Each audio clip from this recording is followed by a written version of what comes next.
Monsieur le Président, Madame la Ministre, Monsieur le Président de la Commission, Monsieur le rapporteur, mes chers collègues, l'ère numérique a profondément remanié le secteur audiovisuel en transformant le paysage de la communication avec ses avancées et ses dangers.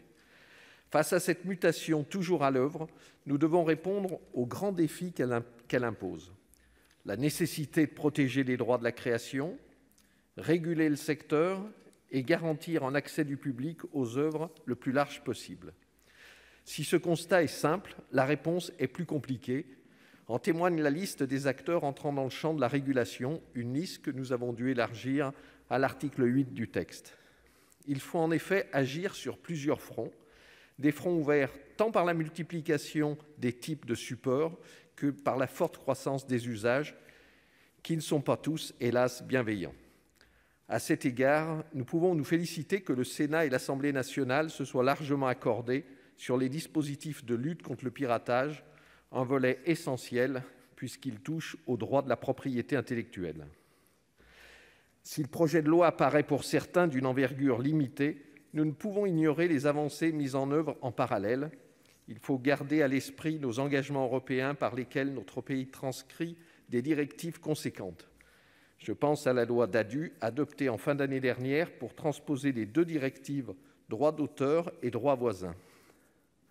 L'audiovisuel n'ayant pas de frontières, beaucoup de nos réponses doivent aussi passer par une collaboration internationale.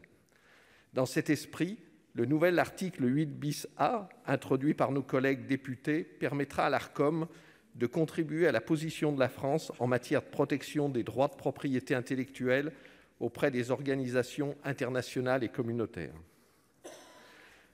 S'agissant d'une mesure phare du texte, la fusion du CSA et de l'Hadopi a été actée de façon assez consensuelle à l'article 1er. En première lecture, ma collègue Véronique Guillotin a rappelé que le groupe RDSE approuve cette fusion ainsi que l'élargissement des missions et des pouvoirs d'enquête de l'Arcom. La nouvelle autorité de régulation doit pouvoir gagner en efficacité pour la protection de la création culturelle et des droits qui en découlent. Nous avions également approuvé plusieurs articles additionnels qui étoffent le texte à l'issue des travaux du Sénat. Malheureusement, certains ont fait les frais de la navette, comme les dispositifs visant à un meilleur accès du public aux événements sportifs télévisés, et nous le regrettons. En revanche, l'accord trouvé sur le seuil de concentration des réseaux de chaînes locales, comme la rédaction renforçant les modalités du must carry, nous satisfont.